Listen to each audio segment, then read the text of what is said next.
What up, y'all? It's your boy R to the A to the S. Yes, Rise here. See what costs a blog. Winding down the year's here. About to do this review of Dre Murray. Entitled 34. Alright, 3-4. Alright. I didn't know what the title was from. Assuming this is age. I thought it was a basketball player or something like that. Hakeem or something. I'm assuming this is age. After these other women, pop stars, Adele and was it Taylor Swift or whatever, they all number albums. So I'm assuming that's the gist of this. Y'all let me know if I'm wrong on that. But yeah, I'm talking about stuff I like, stuff I didn't like about this album. Not in terms of like or didn't like, but just an observation. I was surprised at how explicitly Christian this album was, given how his last album I heard was actually my first album I heard from him.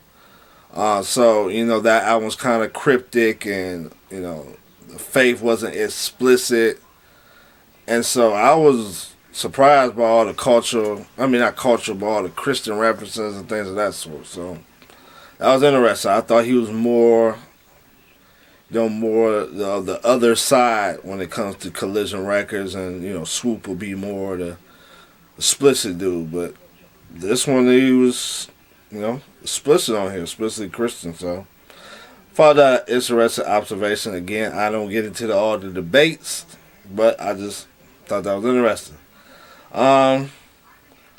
Like the live instrumentation feel on the album on some songs. I think that's what he was best at. Songs like 22, I'm not sure if it's, I don't know who did the production. As far as I know, the production list is not out there. I don't know what's up with Collision and their production list. I don't get it, but hey, I'm tired of fighting. I ain't gonna even get into that.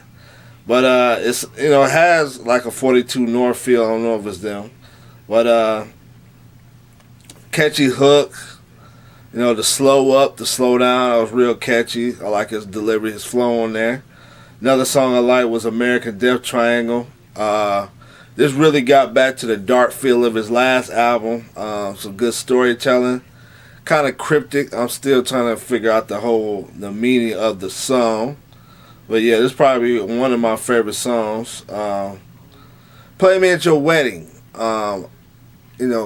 I don't normally get into the kids songs. The reason why is because, to me, a lot of them are kind of cliche. It's like, hey, I got kids, let me make a kid song. I got a wife, I'm going to make a wife song. It's just like every Christian hip-hop album has to have that.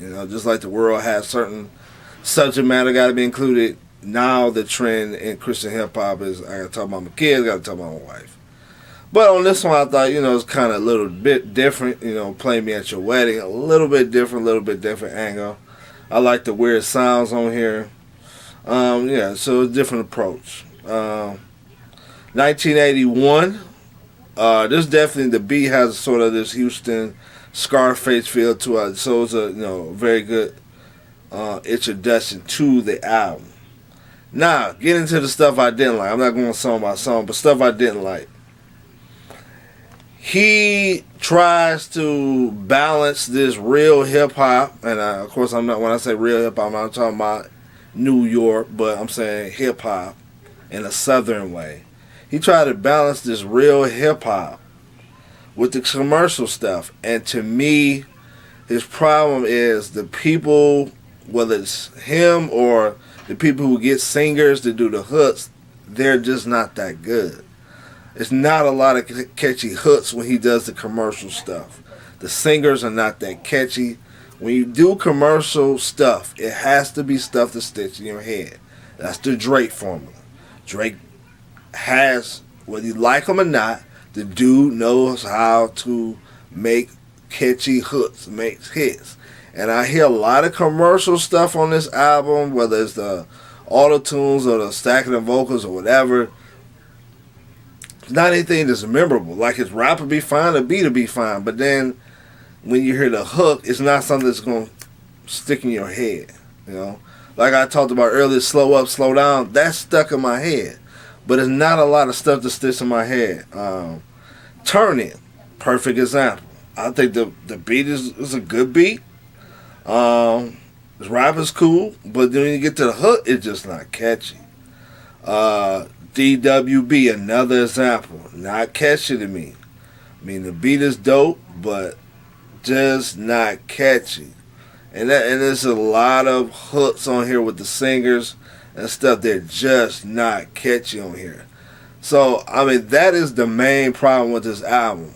Nothing wrong with want to balance hip hop with the commercial stuff, but if you're going into the commercial lane, you have to have catchy stuff.